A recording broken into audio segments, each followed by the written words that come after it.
수치나 통계들은 얻을 수 있어요. 누구나 알 수 있는 이런 정보들은 여러분들께서 찾으시고, 그 다음에 조금 더 깊이 있는 것들을 좀 보실 분들을 위해서, 또 우리가 3년 동안 공부하신 분들과 또 그렇지 않으신 분들도, 처음 오시는 분들도 충분한 이해할 수 있는, 남아공이 사시기 때문에 이해할 수 있는 것들을 오늘 얘기를 해보겠습니다. 앞에 있는 사진, 우리 이제 파워포인트, PPT에 있는 사진은 우리 테이블 마운틴에서 찍은 사진이죠. 예, 아주 웅장하고 아름다운 모습, 테이블베이의 모습이 보이고 있습니다. 남아공의 여러 가지 기후들을 만드는 것 중에 하나가, 우리 여러분들 남아공을 레인보우 컨트리라고 합니다. 무지개 국가라고 하는데, 이 무지개 국가를 멀티 랭귤, 멀티 레이셜, 멀티 컬처럴 이렇게 얘기해서 다문화, 다인종 이런 국가로 생각하셔서 그렇게 무지개 국가라고 생각할 수 있지만, 이 무지개 국가를 처음 얘기한 것들은 사실은 남아공의 식물학자들이에요. 기후 분포도를 따라서 이 남아공은 세계 어느 나라도 비교하지 않을 만큼 다양한 기후가 분포하고 다양한 해류와 다양한 강과 산들로 이루어져서 사실 정말 다양한 식물들이 분포하고 있기 때문에 이 식물학자들이 먼저 레인보우 컨트리라고 했습니다. 케이프타운에 살고 계신 분들이나 남아공에 살고 계신 분들은 컬스텐보시 보타니컬 가든에 가시면 맨 처음 입구에 오른쪽에 화장실에 보면 사우스 아프리카 베지테이션 맵이 있는데, 정말 다양한 색채의 컬러풀한 그 기후 분포에 따른 식물 분포도를 볼 수가 있습니다. 이만큼 한 대 기후만을 빼놓고 모든 기후대의 식물들이 살 수 있는 나라, 모든 기후의 그 모습을 보이고 있는 나라가 남아공입니다. 하나님께서 주신 이 남아공은 그만큼 다이버시티가 있고 다양한 잠재력을 갖고 있는 나라입니다. 그래서 사람들도 굉장히 다양하죠. 여러분들이 하나님 주신 이 환경을, 남아공을 안다면 조금 더 남아공에 살고 있는 사람들도 이해하는데 더 변하고 또 이해가 더 빠를 것 같습니다. 남아공의 이 환경들을 만드는 요소들을 먼저 저희들이 살펴보고 싶은데요. 오늘은 산, 강, 그리고 바다, 그리고 고원, 그다음에 여기는 이스카프먼트라는 건 단층해라고 하는데, 처음 들으시는 얘기고요. 우리나라 말로는 이 단층해가 좀 이해가 안 돼요. 영어로 이스카프먼트가 더 이해하기 편할 것 같기 때문에 그런 것들을 얘기하면서 어떻게 남아공의 환경들이 만들어지는지 한번 생각을 해보겠습니다. 여러분들이 다 보시면 실제 크기의 남아공 대륙은 우리 아프리카에서 예전부터 많이, 아프리카는 식민 영향을 받았기 때문에 서양 제국주의들이나 지금도 제3국가의 아프리카 하면 많은 안 좋은 이미지들이 많기 때문에 아프리카를 우리 한국에 계신 분들이나 세계에 있는 분들이 제대로 이해하시는 분들이 많이 없어요. 이 방대한 크기의 땅 아프리카, 방대한 크기의 땅뿐만 아니라 방대한 자원과 기후 환경과 지리적 환경을 가지고 있습니다.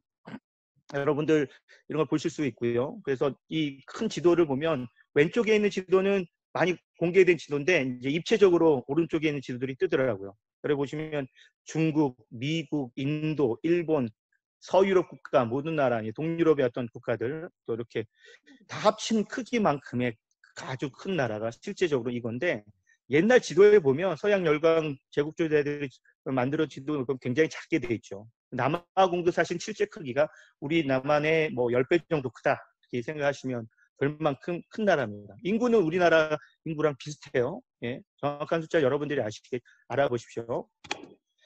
이제 남아공의 실제적인 지도 한번 보겠습니다. 지리적 특성을 보시면, 이 지도를 보시면 남아공은 삼면이 바다로 이루어진 나라입니다. 삼면이 바다인데 뒤에 바다들이 그냥 작은 씨가 아니라 오션입니다. 오션 중에서도 오른쪽에는 모잠비크에서 발원하는 마다가스카르하고 모잠비크 해협을 지나는 인도양 아굴라 난류가 영향을 주고요. 왼쪽에는 남극에서 발원하는 벵구엘라 한류가 영향을 주고요. 남아공에는 이 대륙 중에 큰 아프리카에서 3,000m가 넘는 산들이 있는 나라가 많지 않아요. 동부 고원지대인 케냐, 탄자니아, 에티오피아 이런 나라들만 고원지대지만, 남아공은 3,482m의 제일 높은 고지가 있는 드라큰스버그가 남아공의 등뼈 역할, 척추 역할을 합니다. 이 드라큰스버그가 상당히 남아공 기후로 변화를 주는 가장 중요한 요소가 됩니다. 남아공의 가장 큰 요소, 변화를 줄 수 있는 중요한 요소가 바로 저는 산과 산맥이라는 생각이 드는데 그 역할을 이 드라큰스버그가 하고 있고요. 사실 웨스턴 케이프에 있는 저는 시간이 나면 이 드라큰스버그를 실제로 하이킹도 해보고 여행도 해보고 올라가 보고 싶은 소망이 있습니다. 정말 옛날 그 태양광 전기 사역을 하면서 그 레소토를 여러 번 갔었는데 사니파스를 가지 못한 게 참 후회가 돼요. 사니파스 한번 가서 또 하늘의 전기를 받아 하면 얼마나 좋을까라는 생각도 드는데 그만큼 높은 산을 갖고 있는 나라입니다. 그 다음에 보시면 제가 이제 다시 정리를 했어요. 남옥의 지리적 환경을 구속하는 5가지 요소들. 첫 번째는 산과 산맥. 그 다음에 바다. 그리고 강, 고원이라고 할 수 있는 높은 지대, 센트럴 플라토. 그 다음에 단층해라고 하는 이스카프먼트라고 있어요. 여러 가지 요소들이 있고 그 중앙에 뭐가 있냐면 바람과 기압이 있습니다. 여러 가지 바람과 기압이 만들어지는 첫 번째 바람과 기압은 인도양에서 불어오는 나굴라 난류가 만드는 southward windy, sometimes southward eastern wind라고 하고요. 그 다음에 벵글레 한류가 만드는 서북풍, 그렇죠? west north windy. 그 다음에 칼라리 사막에서 나오는 칼라리 기단, 이 고기압 이런 것들이 기압과 바람이 굉장히 또 영향을 줍니다. 그래서 요 5가지 요소와 바람, 기압 요것들로 남아공의 환경이 굉장히 많은 지대적인 영향을 줄 수 있다고 생각하는데 산과 산맥은 첫 번째는 가장 기초가 되는 그 다음에 우리 케이프타운을 그 근처와 이제 이스턴 케이프와 케이프타운의 케이프 플레이트, 케이프타운, 그 웨스턴 케이프, 이스턴 케이프에 나타나는 케이프 폴드 마운틴의 대표적인 산 크루트 스와르트버그라고 있고요. 바다는 여러분들이 얘기하셨던 인디안 오션, 애틀랜틱 오션이 있고요.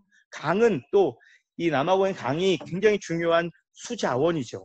수자원. 그래서 이 강들 때문에 물들이 많이 이동도 하지만 굉장히 큰 강이 있어요. 사실 오렌지 리버 2200km. 아주 큰 강이죠. 레소토에서 발원해서 어디까지 하면 나미비아의 입구인 알렉산더 베이까지 가는 아주 큰 강이 있습니다. 그 다음에 이제 림포포 리버는 4개 국가를 지나가는 음플라난가부터 저기 모잠비크, 그 다음에 짐바브웨, 그 다음에 남아공, 이제 보츠와나까지 흘러가는 그런 강이 있고요. 자, 여러분 고원은 남아공의 지금 이 케이프타운 지역만 빼놓고는 블룸폰테인에서부터 저기 노던 케이프에서부터 저 북부까지 다 이 센트럴 플라토라는 단층의 저기 고원지대 1000m에서 1500, 1700m 고지에 살고 있는 분들이 대부분 많아요. 그 다음에 이제 단층에는 이렇게 갑자기 그 지역을 벗어나서 케이프타운을 올 때는 갑자기 이렇게 그 경사가 지는 단층의 모습을 보고요. 그 드라큰스버그도 이렇게 갑자기 꺾어지는 절벽 같은 길이 많이 나옵니다. 이런 것들을 영어로는 이스카프먼트라고 하는데 이런 것들 환경들로 인해서 여러 가지 삶의 모습들이 변하게 되고 지리적 환경들이 변할 수가 있습니다. 실제적인 지도를 보시면 여러분들 이제 그린색이 바로 해안가지만 그 고도가 낮은 도시들이에요. 그 다음에 드라큰스버그는 얼마나 높은지 약간 거무스름하게 이렇게 나왔습니다. 굉장히 높은 지죠. 그래서 남아공 자체에서 가장 높은 그 드라큰스버그의 봉우리가 말루띠 봉우리로 3,450m를 나타낼 정도로 찾아보시면 우리 여기 근처에 여기죠. 여기가 바로 이 말루띠 산이 여기 있어요. 말루띠 산이 있는데 이쪽은 드라큰스버그 중에 이 말루띠 산은 남아공 내의 산입니다. 근데 그것보다 더 높은 산인 레소토의 산 중에 사바나 네틀렌 야냐라고 하는 산이 있는데 그 봉우리가 3,482m입니다. 여기가 가장 높은 지점이고 그 다음부터는 이렇게 계속 공원지대입니다.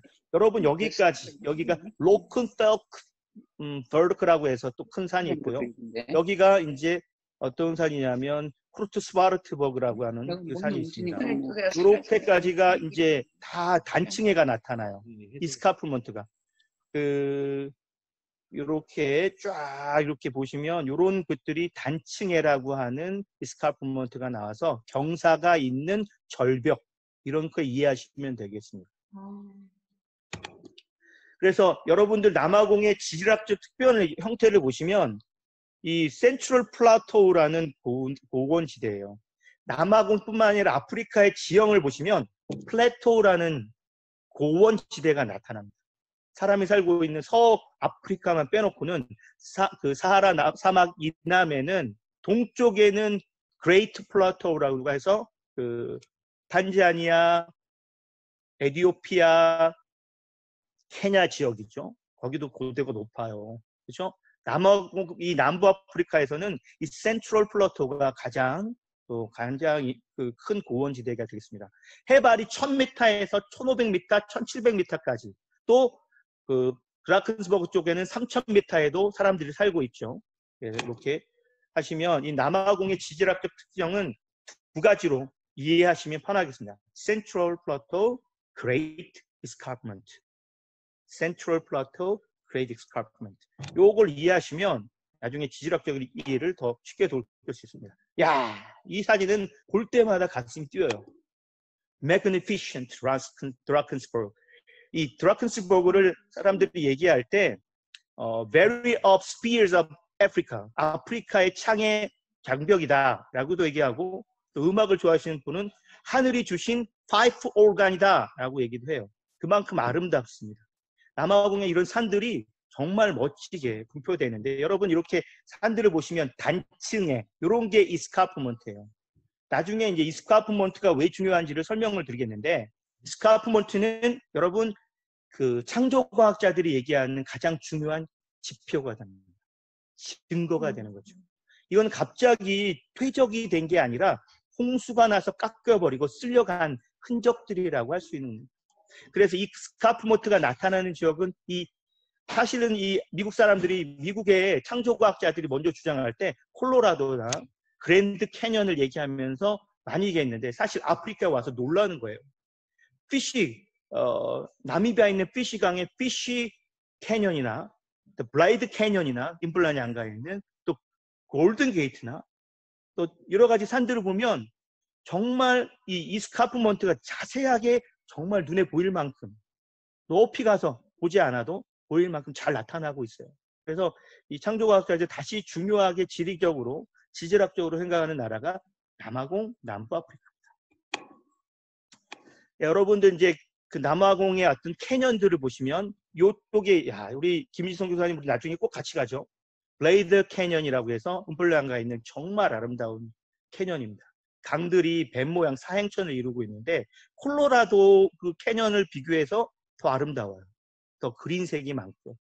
그 다음에 여러분 요게 바로 이 밑에가 골든 게이트죠. 우리가 이제 저번에 선교대회를 했던 곳이기 때문에 또 이 근처에 대해 아시는 분들은 정말 좋은 곳입니다. 이 지질학적으로 되게 중요한 포인트들인데 저희들이 잘 몰랐어요. 그 다음에 여기가 나미비아에 있는 이제 그 피시강, 피시 리버 캐년입니다. 이 피시 리버 캐년은 이제 여러분들 다시 보시면 피시 리버 캐년도 아주 중요한 캐년이 되겠습니다. 이 캐년에 대해서는 나중에 설명을 드리죠. 네, 지올로지컬 이제 포뮬레이션. 이 남아공에 형성되는 이 지질학적인 형성을 먼저 보시면, 제일 먼저 보시면 여기에 더반이 있어요. 더반에서 피터 메리스버그까지 계속 올라갑니다. 드라켄스버그가 있죠. 여기 해발 3,500, 3,450m, 3,482m. 그 다음에 여기가 이제 여기 무슨 강이 나냐면 칼레돈 강이라든지 올리판스 강이 나오는데, 여기서 쫙 내려가죠. 그 다음에 여기서 꺾어지죠. 여기가 꺾게 노던 케이프에 나타나는 로큰펠버그나 그 다음에 여러 산들이 거기에 나타나는데요. 이런 산들은 거기서 이카스 스카프먼트를 볼 수 있고요. 웨스턴 케이프에 사시는 분들은 서든랜드 아시죠? 첨성대가 있는 별들 본 관측대가 있는 거기 가시면 아주 멋있는 이 스카프먼트의 아주 신비한 매력들을 느낄 수가 있습니다. 여러분, 저희도 한번 재작년에 이한범 선교사님 가정하고 같이 부활절 할리데이 때 다녀온 기억이 있어요. 정말 멋진 단층에서 선셋을 맞았는데 잊지 못한 unforgettable한 그 매력에 빠졌어요. 그래서 이 단층회가 정말 아름답습니다. 그러면서 하나님께서 지으신 그 창조를 정말 제대로 느낄 수 있었습니다. 그래서 이 이 갑자기 또 우리의 증거가 뭐냐면 이 케이프 폴드 마운틴은 이 단층에서 나타난 그 후부터는 여러 가지 그 지질학적으로 굉장히 중요한 포인트들이 많아요. 단층, 사층, 경사가 진 사층, 그 다음에 잘라진 단층, 꺾이고 솟아난 단층, 그 다음에 막 이렇게 물결처럼 요동치는 그 레이어의 모습들, 지층의 모습들이 그대로 있어요. 여기가 이제 여러분들 바로 이제 우리 김지성 교사님이 여기 한번 제일 좋아하시는 곳 중에 하나가 이 프린스 알버트 스마르트 베그 패스인데 여기 언제 한번 포바이포 끌고 가보는 게 소원입니다. 여기 그림들 보시면 단층이 지층이 이렇게 솟아나고 지층이 물결처럼 요동치고 그다음에 꺾이고 이렇게 흔들려지고 이런 모습이 보는데 여기는 이 스마르트 파스와 이 프린스 알버트 파스는 세계 지질학자들이 여기를 유네스코 자연문화유산처럼 등재하려고 노력하는 것입니다. 지금 이미 지질학적인 세계적인 가장 중요한 포인트라고 총동으로 이렇게 만들어 온 데도 있습니다. 여기뿐만 아니라 케이프타운에 가까이 사시는 분들은 세레스를 지나갈 때 세레스에서 프린스 알버트 헬멧이라고 있어요. 그 길을 갈 때도 이런 것들이 자주 볼 수 있고요. 거기까지 안 가도 헥사 리버를 건널 때 헥사 리버 디드론 넘어서 헥사 리버를 건널 때 헥사 리버에서 그 사층들을 많이 볼 수가 있습니다.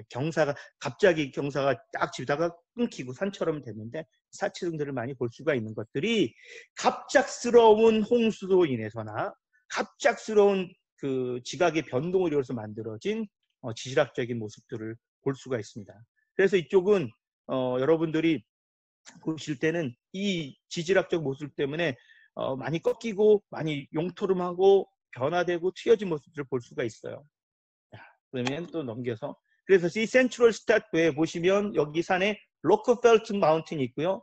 그다음에 니베벨트 마운틴이 있습니다. 그 옆에가 이제 여러분들 산들이 있고 그다음에 여기 케이프타운에 계신 분들은 좋아하는 산이 저도 좋아하는 게 이 세더버그 산. 이게 그 이후부터는 다 케이프 폴드 마운틴이에요. 그다음에 랑거베르크라고 해서 이제 우스터 지나서 로버스톤, 에스톤 지날 때 나오는 산들. 그 다음에 여러분들 이제 피에 계신 분들은 우테니카 마운틴, 조지나 찌찌가마 마운틴이 있을 거고요. 그 위에 여기 이제 호가 마운틴에는 뭐가 나타나냐면 리틀 카루가 나타나고 여기 진짜 여기 지역이 카루 기후가 나타나죠. 카루. 이 카루란 말이 뭐냐? 나중에 또 제가 설명을 하겠지만 카루란 말은 고산에 나타나는 고원지대에 나타나는 반건조지대 기후를 카루라고 합니다. 남아공의 이 카루 기후가 이 노던 케이프나 센트럴 플래토에 나타나는 그레이트 카루가 있고요. 그 다음에 이 우테니카 산맥을 넘어가면서 스바르트 베그 사이에 여기 사이에 지금 여기 화살표 있는 사이에 그 다음에 클라인 카루가 나타납니다. 여러분 보시면 이제 세더버그 제가 아주 좋아하는 산 중에 하나가 세더버그인데 세더버그의 형성되는 과정에 보면 세더버그 이로션이라고 그래가지고 이렇게 이 게이트가 딱 나타납니다. 세더버그에서는 뭘 볼 수 있냐면 케이프 폴드 마운틴의 어떤 지각의 변동도 볼 수 있고 그 후에 세더버그 보면 이 케이프 폴드 마운틴이 바다 속에 있다가 솟아난 산이에요. 대부분이 그 사진들을 보시면 케이프 샌드스톤이라는 모래 바다 모래 사암으로 이루어진 산들이기 때문에 나중에는 침식작용에서 저런 모양들을 나타낼 수가 있는 거죠. 그러면 이제부터 첫 번째 남아공의 지리적 환경 요소를 맡는 첫 번째 요소 Mountains in South Africa. 사우스 아프리카에 있는 산들을 한번 살펴보도록 하죠. 드라켄스버그 이제 가장 우리나라의 등뼈가 척추가 되는 산은 여러분 마파디 피키라고 해서 3,450m. 그러나 이제 이것이 말루티 마운틴으로 불러요. 레소토에서는 말루티 마운틴. 그래서 사바나 레트냐냐 야나 사바나 레트라냐 요는 3,482m입니다. 그리고 여러분들 잘 아시는 산이 파트도 있고요. 그래서 이 드라켄스버그는 이렇게 높아요. 3,500m 가까이 되는 산이 있고 그렇기 때문에 이 드라켄스버그 주위나 아니면 이 레소토 주위에 있는 사람들은 해발 2,000m에서 3,000m 그런 높이에서 사람들이 살 수 있다라는 거죠. 그 다음에 중요한 게 여러 가지 산이 있죠. 우리 웨스턴 케이프 선교사님들을 위해서 케이프 폴드 마운틴, 케이프 폴드 이제 지질학적으로 이렇게 접혀져서 이 센트럴 플라토에 밀려가지고 또 바다에 밀려가지고 생겨진 산들. 첫 번째 제일 중요한 게 후르트 스바르트베르그. 이게 이제 여러분들 스바르트베르그는 그 센트럴 플라토의 이스카프먼트 밑에 처음 나타나는 산들입니다. 이것들로 인해서 기후들이 많이 또 영향을 주고요. 그 다음에 랑그베르크라고 하는 레인스버그라는 도시에서부터 나타나는 또 세더버그가 있고요. 또 우리 이제 우스터에 계신 분들은 슬랑국이라는 마운틴이 있고 디토이트 클루프라는 마운틴이 있고 베드바크라는 마운틴이 있고 여러 가지 마운틴이 있어요. 그다음에 이제 그 스바르트버그 위에 있는 산들이 느베펠트 베르크가 있고요. 여기에 이제 웨스턴 케이프의 가장 높은 지점이 시어버 비어크 스프루트 피그라고 돼 있어요. 시어버 비어크 스프루트 이게 무슨 뜻이냐면 세븐 윅스 픽이라는 뜻입니다. 이게 시어버가 세븐이고 비어크 이게 윅이에요. 그다음에 스프루트는 뾰족한 부분이에요. 그래서 이런 부분인데 여기가 2235m예요. 테이블 마운틴이 1085m인데 1085m인데 이거보다 1000m가 훨씬 높죠. 그 다음에 이제 여러분 우스터에는 그 후건너 터널을 통과하자마자 나타난 산이 디토이트 마운틴인데 이게 1995m 높죠. 그래서 사실은 이제 겨울 되면은 우리 우스터에는 눈이 많이 오기도 하죠. 한 정상에. 그 다음에 이제 서머스 웨스트에 살고 계신 분들은 헬더베르그라든지 그다음에 호튼 앤 토튼탐 폴란드 리저브라든지 스텔란보시 마운틴이라든지 그다음에 호컬 마운틴이라는 걸 또 볼 수가 있고요. 그 다음에 이제 여러 산들을 볼 수가 있습니다. 그 다음에 케이프타운 사는 분들은 테이블 마운틴을 볼 수가 있고, 그다음에 이스턴 케이프에 계신 분들은 우테니카 마운틴, 찌찌가 마운틴 유명하죠. 이 마운틴 넘어서 건조해지기 때문에 그때부터 리틀 카우가 나타납니다. 이제 여러분 두 번째는 리버스 인 사우스 아프리카. 사우스 아프리카에 여러 강들이 있어요. 이 강들 지도를 보시면 가지고 계셨다가 나중에 확대해서 보시면 여러 가지 나왔지만 제일 중요한 강부터 보겠습니다. 남아공의 강도 되게 중요한데 첫 번째가 오렌지 리버. 오렌지 리버. 왜 오렌지 리버냐? 이 강 때문에 나라 이름도 졌어요. 예전에 오렌지 프리스테이트, 오라냐 프리스테이트. 이 원래는 이제 아프리카안스로 오라냐 리버예요. 근데 이 오렌지 리버가 이름 때문에 오렌지 프리스테이트가 만들어졌어요. 오렌지 리버는 레소토의 드라켄스버그 산맥에서 발원해서 나미비아의 알렉산더 베이까지 쫙 이어집니다. 남아공에서 가장 긴 강이죠. South Africa, the longest river in South Africa, passed through the border Namibia, Northern Cape, Free State, Eastern Cape, and Lesotho. 길이가 2,200km나 됩니다. 그래서 그 오렌지 리버가 수송하는 물의 양이 굉장히 많아요. 그리고 참 우리나라 12월 달, 1월 달 이 건기 때 여기는 비가 참 많이 와요. 우리랑 반대죠. 저기 노던 케이프가 아니라 저기 프리스테이트나 하우팅 지역, 그다음에 노스웨스트 지역은 그때 비가 많이 오는데 이 오렌지 리버에서 발원하는 강들이 있어요. 또 갈라지는 빨강. 왜 아시죠? 트랜스팔 지역이라 불렀냐? 빨강을 지났기 때문에 트랜스팔이라고 불렀던 거죠. 그래서 이 빨강이 있어요. 그 다음에 또 오렌지 리버가 다르게 이름 불리는 게 하리프. 가리프가 아니라 하리프라고 했죠. 하리프 강으로 불리는데 이 두 개가 큰 댐을 가지고 있어요. 어마어마한 그 수자원을 가지고 있는 가리프 댐. 한 번씩 저희들도 이제 한번 케이프타운에서 사역 때문에 하우팅 지역으로 넘어갈 때 너무 힘드니까 중간 지역이 딱 900km 정도, 920km 정도 되는 지역이 하리프 댐 지역이에요. 그래서 그 근처 숙소에서 하룻밤 잤다가 또 다시 올라가곤 하는데 이 하리프 댐이 정말 바다처럼 커요. 그래서 거기에 있는 리조트들이나 거기는 숙소들이 아주 좋습니다. 그래서 거기서는 해양 스포츠도 아니라 강 스포츠를 할 수가 있어요. 그 다음에 여러분들 그 쌀댐도 마찬가지로 굉장히 큰 수용할 수 있는 양의 물을 가지고 있습니다. 그 다음에 두 번째 강은 임뽀뽀 강은 이 음플란 양가에서부터 이제 사실은 모잠비크에서 발원해요. 모잠비크 해변에서 발원해서 짐바브웨, 사우스 아프리카, 보츠와나까지 쫙 이 4개 국가를 지나가는데 예, 해발이 아니죠. 길이가 1750km예요. 근데 여러분들 이 강은 매년 홍수를 겪습니다. 우리 전력 공급 있잖아요. 여러분들 아시면 그 우리가 이제 로드 쉐딩 될 때 핑계를 대는데 자꾸 이 지역에서 홍수가 나가지고 많이 이제 발전소도 다치고 피해를 보고 나서 복구하는 시간이 많이 걸린다 말하는데 여기 지역은 이 모잠비크 위쪽에서부터 사이클론도 많기 때문에 상대적으로 이 비가 많이 내리는 지역이어서 그래서 항상 수해 피해를 많이 보는 지역이지만 그래서 그 수해가 나면서 좋은 토양들이 어디로 흘러가냐? 짐바브웨로 흘러가요. 그래서 짐바브웨는 좋은 충적 토양이 흘러가서 이 수해 때문에 그래서 땅이 비옥한 거예요. 그래서 사실은 짐바브웨 옛날에 가장 큰 우리나라 그 꽃 수출을 했었죠. 하회 공단이 짐바브웨에 있었던 이유 중에 하나가 사실 이 림포포 강에서 좋은 토양들이 쓸려가지고 거기까지 가가지고 그런 이유도 된다고 합니다. 그럼 웨스턴 케이프에는 어떤 강들이 있냐?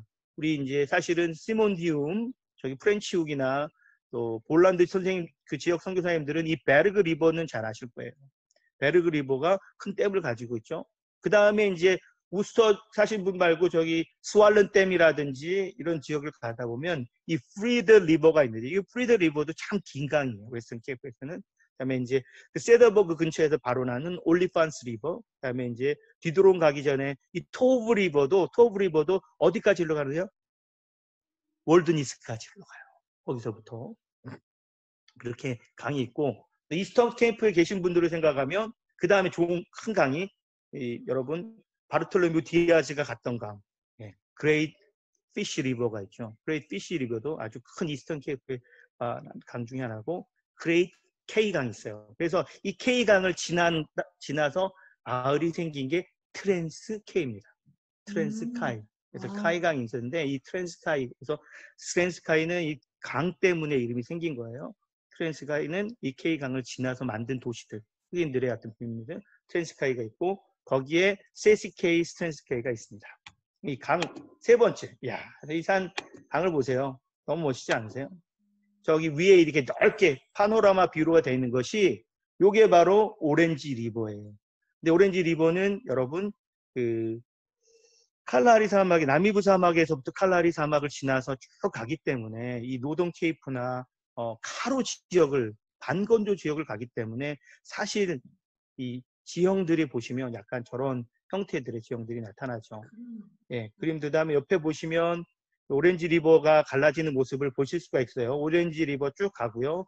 여기 피쉬강이 있는데 이 나미비아의 피쉬 리버 때문에 피쉬 리버 캐년이 나온 거죠. 오렌지강 쭉 흘러가다가 오렌지강이 여기를 때 이쪽으로 지나갈 때 프리스테이트 지나갈 때 여기를 그 하리프 강으로도 불리워요. 근데 오렌지 리버는 이 레소토에 있는 사원하는 쪽에서 발원해서 여기까지 2200km 흘러가고요. 또 이제 하우탱 지역으로 여기 이제 노스웨스트 지역으로 갈 때는 빨강이라고 불립니다. 잠시만요. 그래서 국가하고요. 그다음에 이제 그 워터 리저브 사우스 아프리카 보면 수자원에 대해서 여기 위에 있는 것이 이제 빨강댐이에요. 빨강댐이고 그다음에 요게 하리프 댐입니다. 근데 이렇게도 수자원이 많았음에도 관리를 못했어요. 남아공 정부가 2004년부터 물 부족, 각국 도시들이 물이 부족할 거라고 알았어요.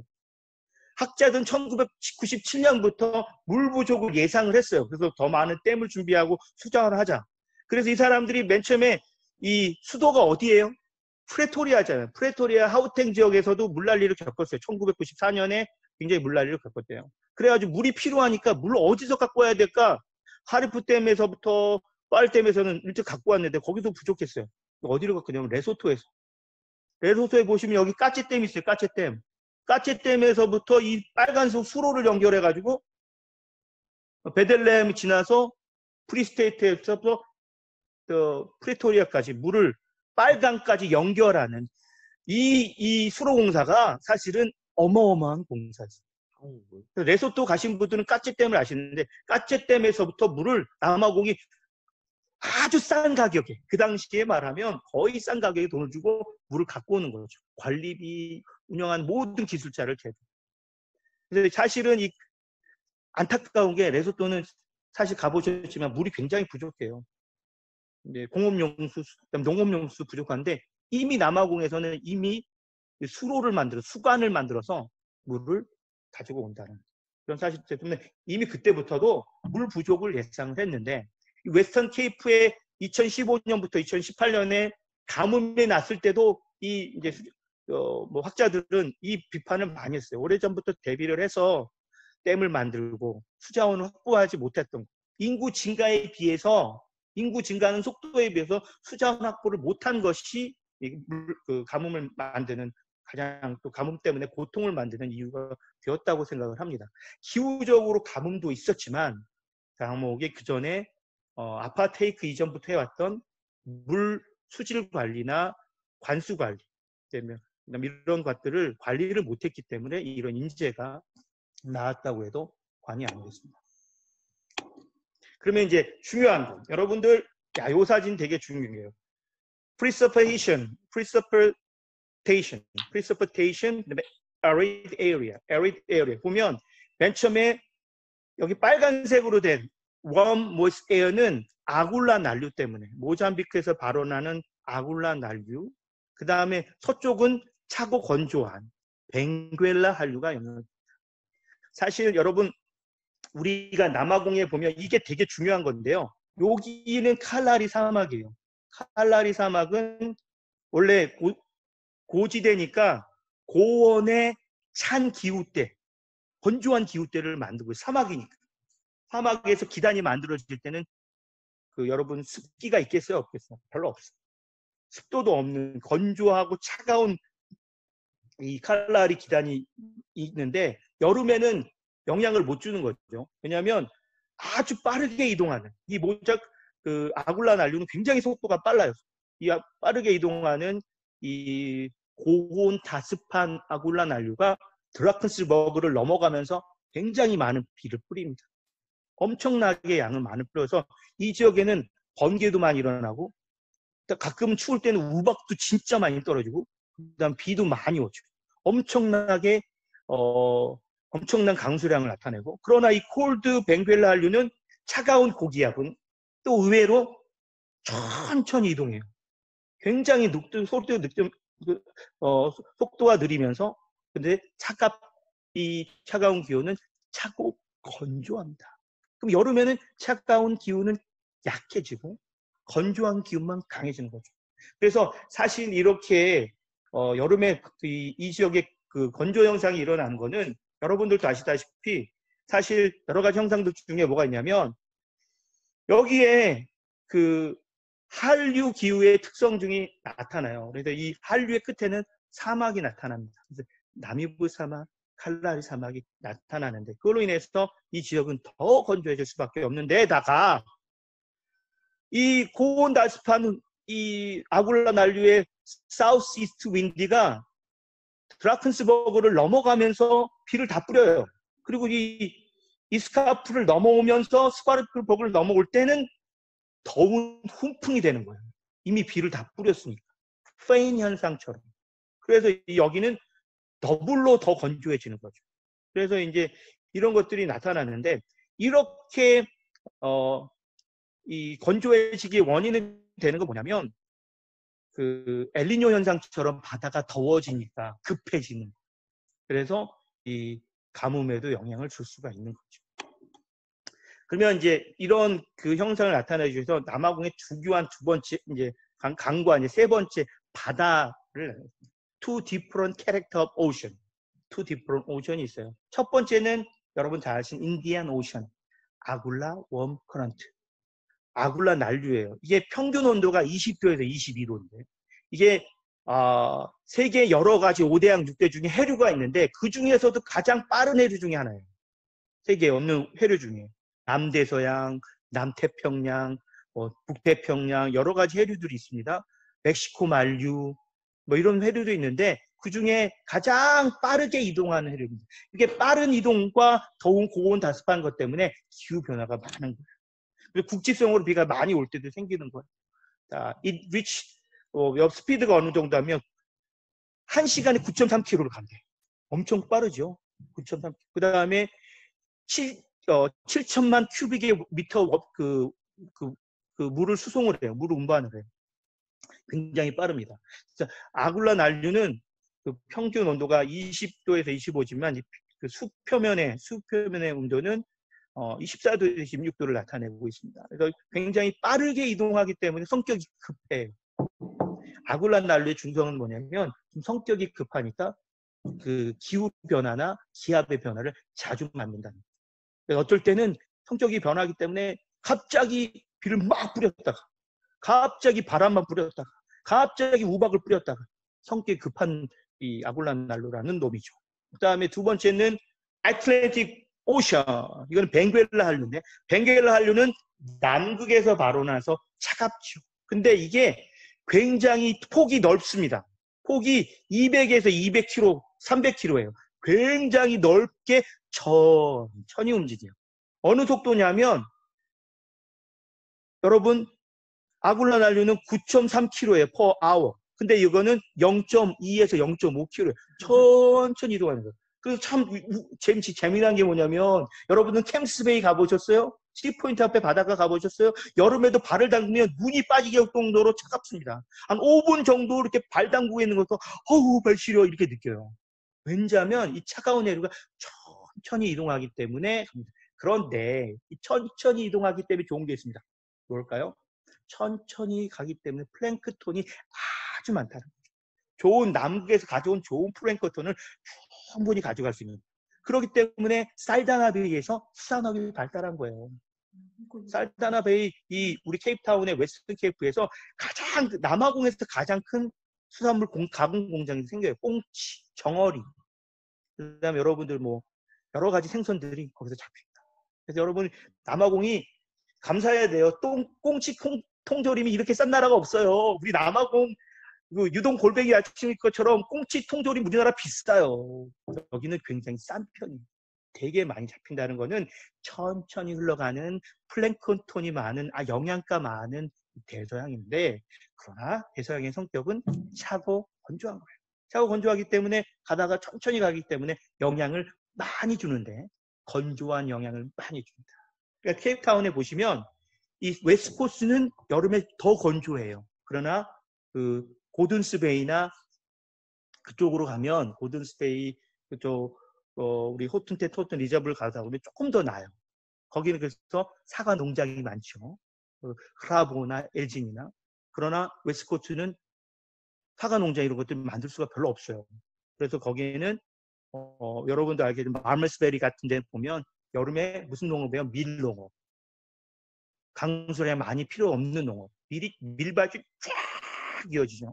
그런 것도 농업의 형태도 바로 이런 기후의 형태 때문에 나타납니다. 그리고 이제 여러분들 벵겔라 한류. 여러분 사실은 아프리카의 사막, 나미비아 사막과 칼라리 사막은 세계에서 가장 오래된 사막 중에 하나예요. 여기가 바로 이 사막 기후가 나타나는 것은 항상 한류의 끝에는 사막 기후가 나타납니다. 그러면 여러분 이제 나미비아 칼라리 사막들 보시면 제가 한국말로 읽어드리면 여러분들 보세요.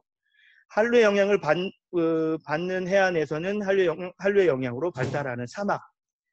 한류의 끝에는 차가운 기후는 약해지고 건조한 기후만 남기 때문에 나미브 사막, 칼라리 사막이 나타나고요. 이게 동일하게 남아메리카에는 무슨 사막이 있어요? 예, 아타카마 사막이 나타납니다. 이 아타카마 사막, 나미브 사막, 세계에서 가장 오래된 사막이죠. 여러분, 이거는 여러분께서 읽으시면 알 거예요. 그래서 차가운 대서양기 때문에 여기 아프리칸스로 모틀랭이라고 하는데 그 나방의 비라고 할 때는 비가 200mm, 250mm도 안 되게 오는 그런 건조 기후가 나타나는 것이 바로 칠레의 아타카마 사막과 우리 나미비아의 나미브 사막이 되겠습니다. 그 다음에 또 한 가지는 이후에 이걸 어떻게 없애지? 높은 사막에 나면서 팬 현상 있죠. 핀 현상. 보태면 이 더운 고온 다습한 수뷰난 바람이 우테니카 산맥을 넘고 시크자가 사막을 넘으면서 비를 다 뿌려요. 그 전에 조지나 이런 데 다 뿌려요. 그러고 나서 넘어가니까 팬 현상처럼 건조해지죠. 그래서 조지하고 오초로는 그렇게 멀지 않아요. 200km, 300km도 안 되는데 넘어가면서 오초로 같은 경우는 굉장히 건조해요. 그렇죠? 근데 여기 조지는 굉장히 물이 풍부하단 말이에요.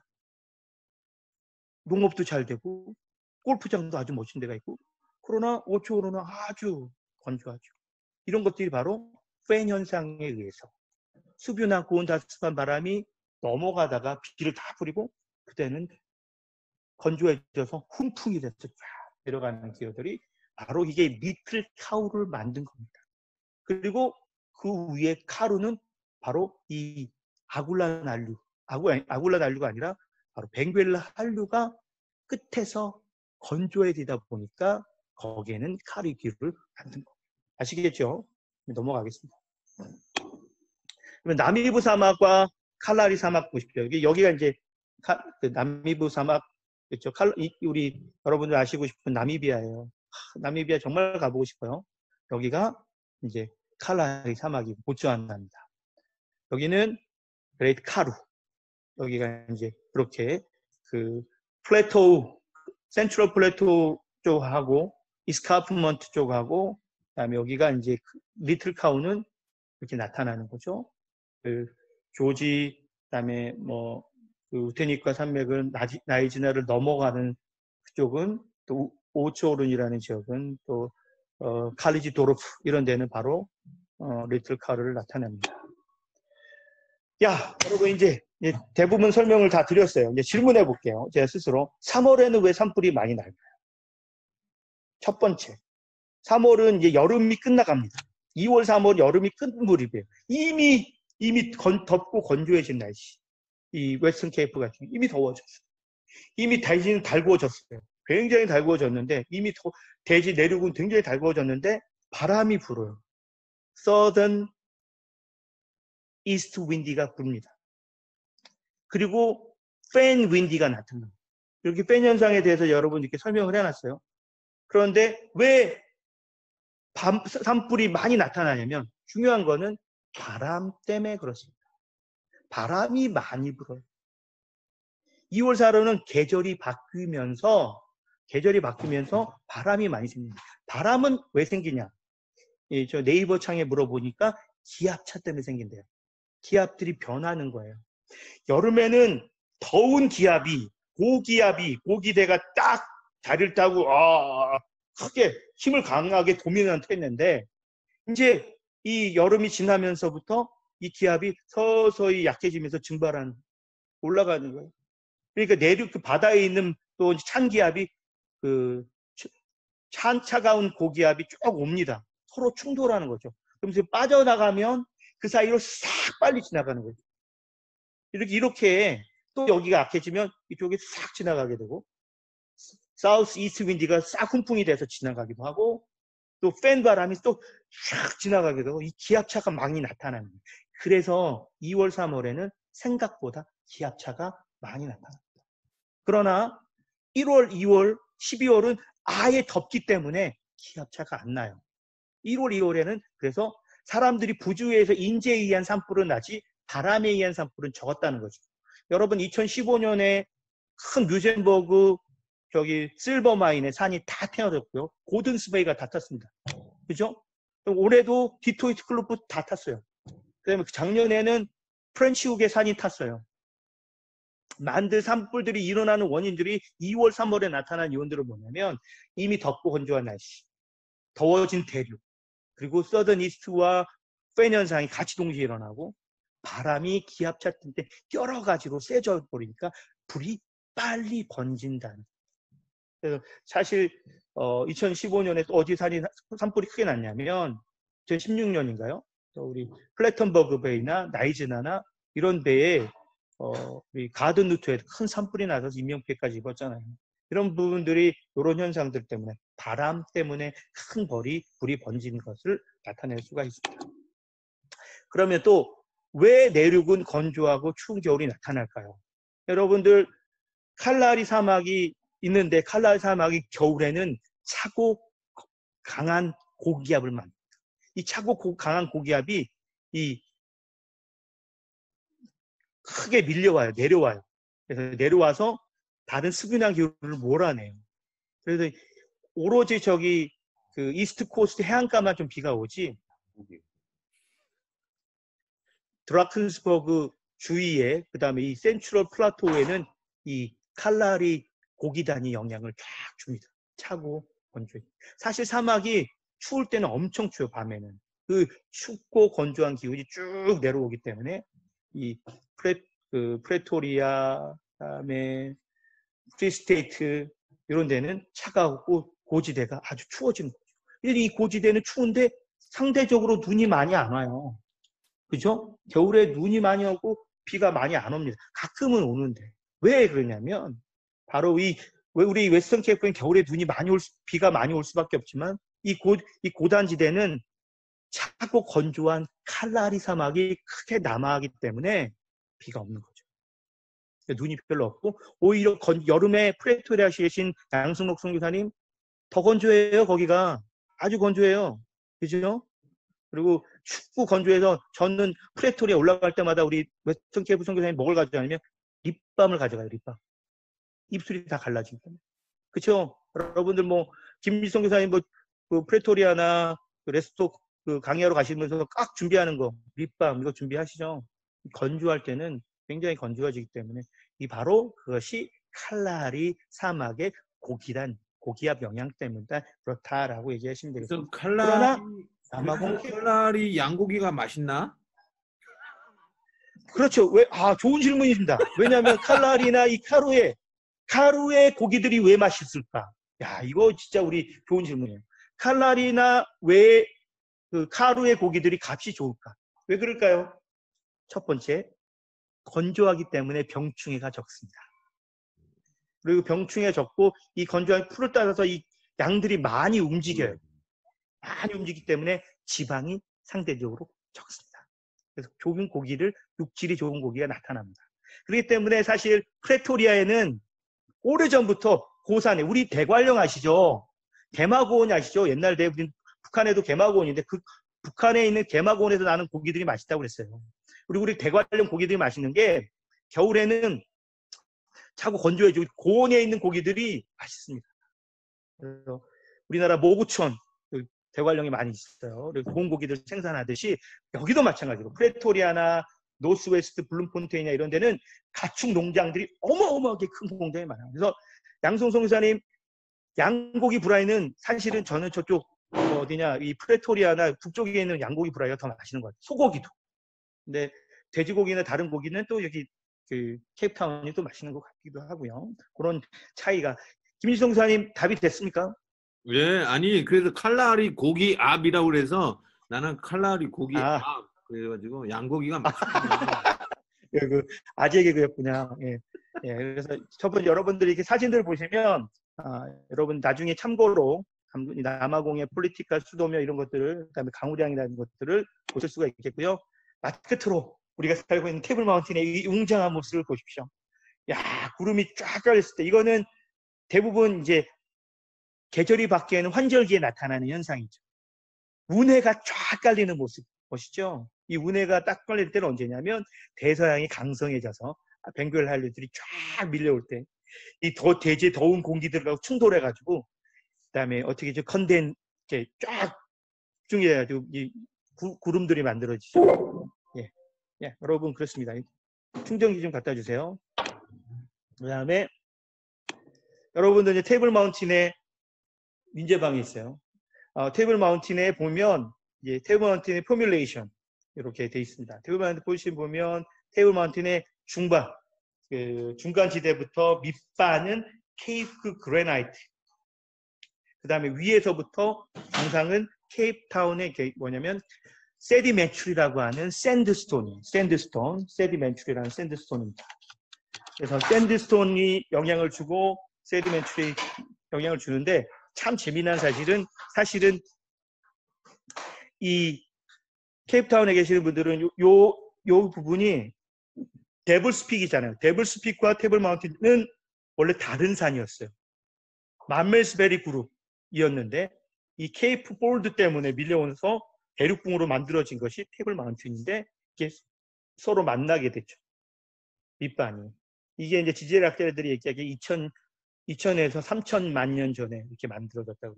그래서 이제 테이블 마운틴도 마찬가지로 케이프 폴드 마운틴은 해수면의 하강과 지각의 융기에 의해서 솟아나는 산이 되겠습니다. 야, 테이블 마운틴의 또 다른 항공 사진을 보시면 보시죠. 그다음에 여러분 끝으로 케이프 굿호프 희망봉이다. 아프리카의 희망은 예수 그리스도. 예수님이 우리의 희망이 되십니다. 아멘. 이것으로 제가 강의는 마치겠습니다. 자, 업무 하겠습니다. 업무 다 같이 참여하시면 됩니다. 수고하셨습니다. 감사합니다. 이규성 선생님 스크린 쉐어 스탑 해주세요. 네, 알겠습니다.